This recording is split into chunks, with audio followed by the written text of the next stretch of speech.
Hello, I'm Mike Hurley, Belfast City Councilor. And I'm going to talk a little bit about taxes and City of Belfast taxes. And the reason I'm doing this is because we've had people say about the Front Street, about the salmon farm proposal, Nordic Aquaculture. Well, they're not going to pay their taxes. We won't ever see that. It just won't happen. We won't see it on our tax bill. Now, Maine Public Radio recently referred to me as sharp-elbowed because I can be, blunt with people. So I'm not going to call anybody stupid for saying that because that would be sharp-elbowed. I'm going to say that's baloney. The town of Wiscasset used to have a mill rate of, guess what? 0%. Guess what the town of Bucksport used to have, which was about 7 mills, not 0. Yeah, that was their mill rate. By the way, Wiscasset now has around 26. Bucksport, as we all know, lost their mill.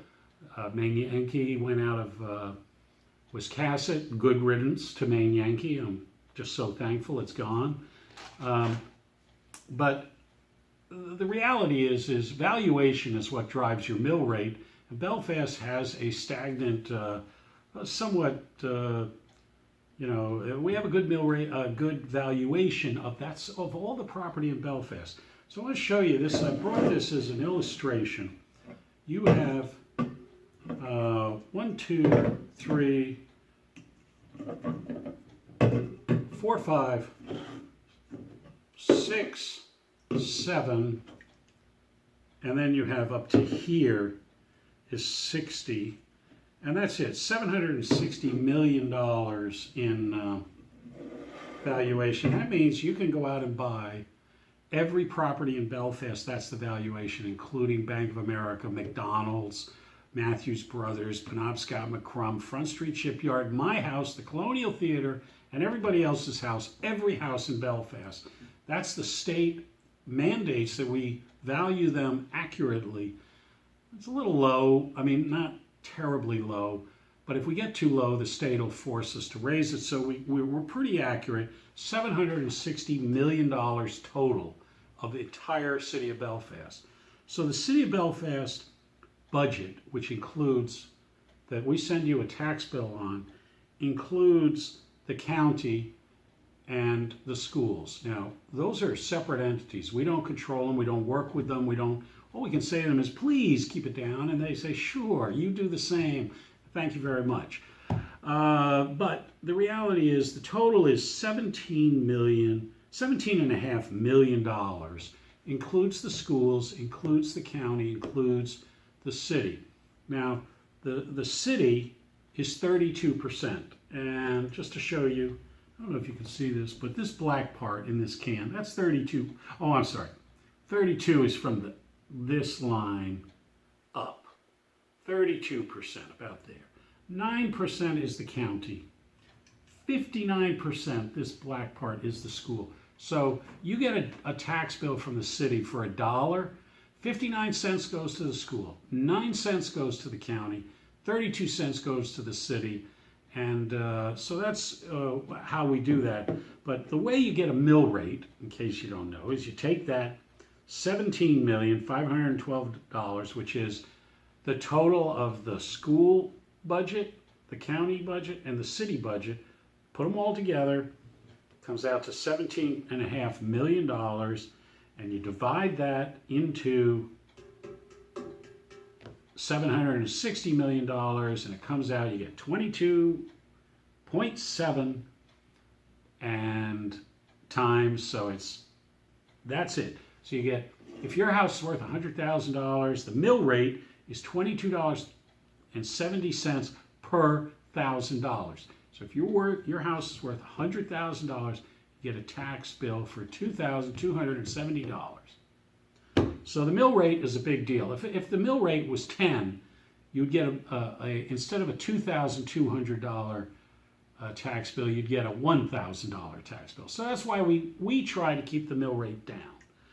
So couple of things. What happened? People say, well, when MB&A came here, we never saw a tax bill.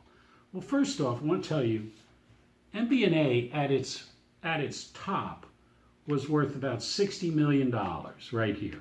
It's gone down now because, mainly because there's a bunch of it is empty, and the property owners have made a legitimate claim that it's not worth as much if it's empty. And after a while, you go, yeah, that's true. But we were trying to get it to fill up, but meanwhile, it's down. But at its peak, MB&A was worth about $60 million, right there. So this is all $760 million, and 60 million of it was right there. So, but what happened at the same time? First off, go back to the late 90s when MB&A showed up here. Healthcare was fairly inexpensive, I mean, compared to today, but it went up and up and up and up and up. Then you had energy costs, oil. Oil back in the late 90s was about 80 cents a gallon. Within a very few years, it was up around $3 a gallon. Now, everybody has an oil bill in the city and the county and the schools, and it all showed up on your tax bill.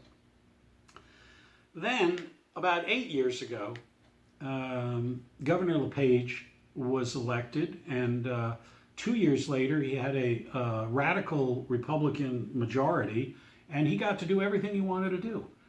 So they cut support to education. They cut support to the schools of Belfast and the RSU and the SAD 34. All of them had their support from state education funding, which they collect from. They get all this money from either income tax or from sales tax. The state is very good at taking the money, but not good at sharing it. Now their idea was, we'll cut your aid to education, and then you will cut your budget. It happens to some degree, but no, it's not possible, really. So really what happens is the schools just increase the need for property tax to be collected. So it shifted it from the state to you. That's what happened. The other one was around 6 years ago, the state really started cutting aid to revenue sharing. So where the city used to get over $1 million a year, we're getting around $400,000 a year now. Again, same source, local sales tax that you pay at Viking and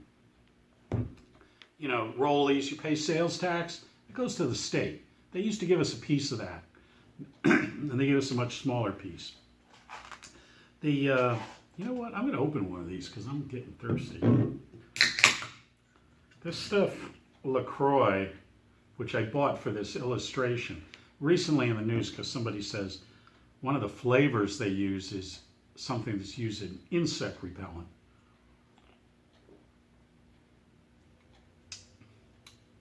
It's pretty good. It doesn't taste like insect repellent, but I don't usually drink a lot of insect repellent. So you had healthcare go up, you had wages. Oh, so when MB&A came here, up until then, you could hire really good people to work in your office, your bank, your city hall, your highway department. Everybody hired everybody for really small wages. Minimum wage, a little 50 cents over the minimum wage, whatever.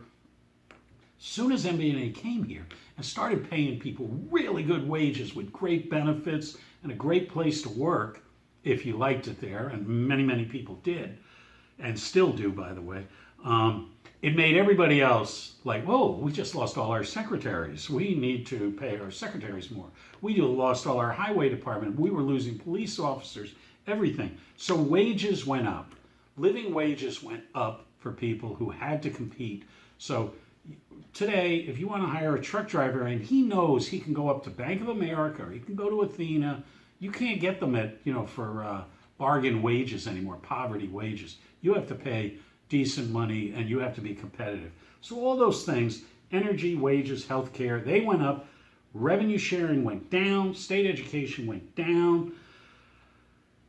Meanwhile, so what happened? Oh yeah, well, the county budget went up, the school budget went up, and the city budget went up. They had to. We didn't go up that much, the city, but others were really hit hard by this. So meanwhile, for many years, the city had a lot of money on our hands, which we lowered the mill rate immediately. By the way, that's a historic fact. You can go and look. The mill rate dropped by like 2 mills, which to a lot of people they go, well, I don't really care. Well, okay, that's great for you. Must be nice, but a lot of people care when you cut the mill rate by 2. Some of the money, other than just cutting the mill rate, we saved it into, we built up a big surplus. And some of that money went to support the YMCA. When they wanted to build a new YMCA, we gave them, I believe, around $500,000, $500,000 of your tax dollars went to help build the YMCA.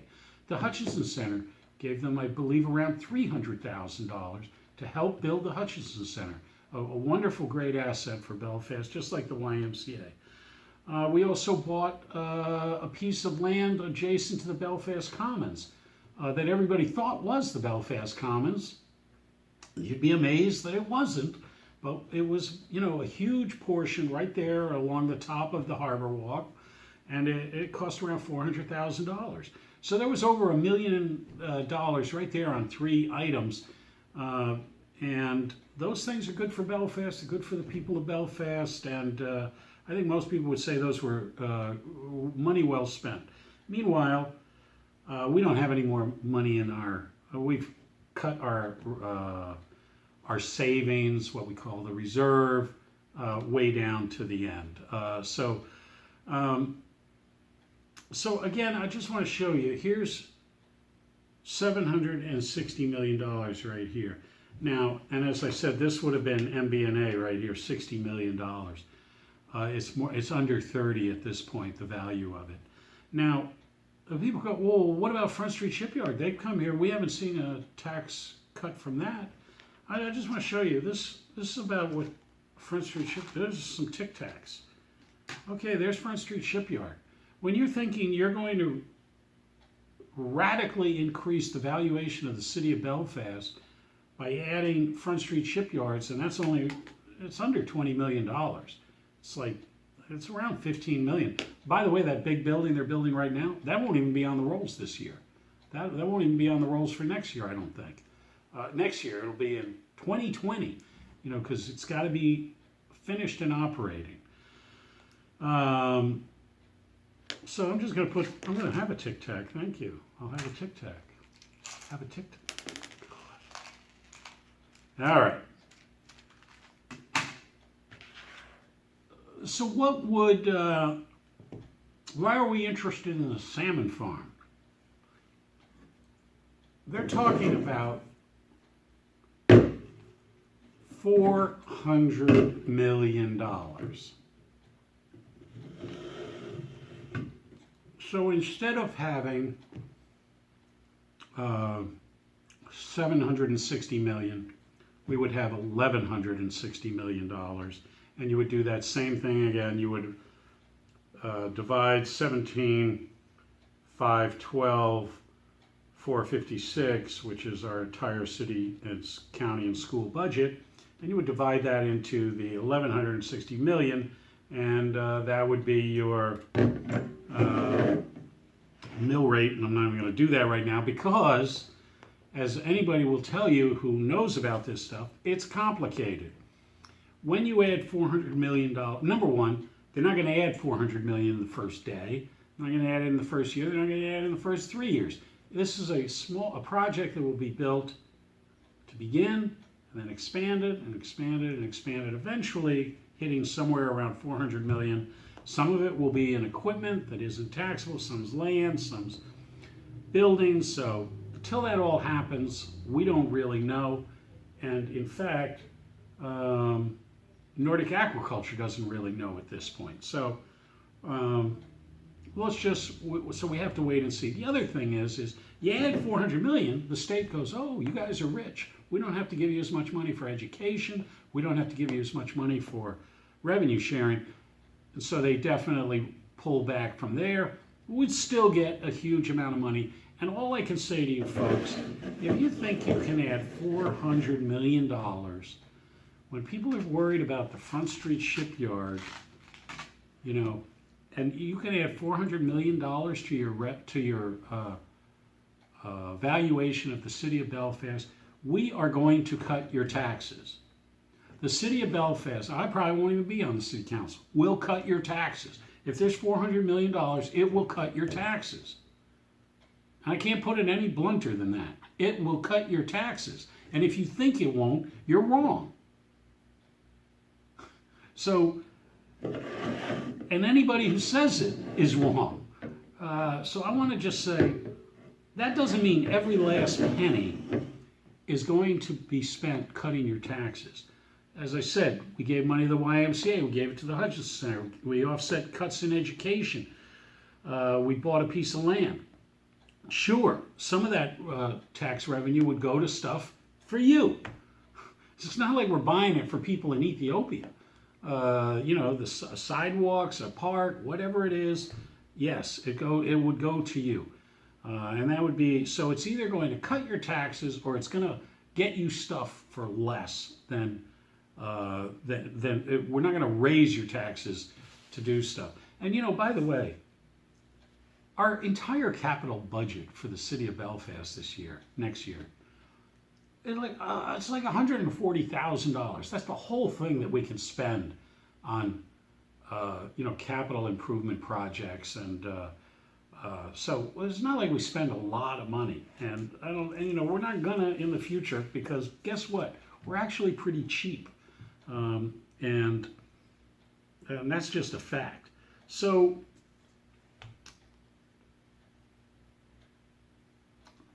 So I just want to say, we will cut, if this Nordic aquaculture gets built, even in the first phase, it will cut your taxes.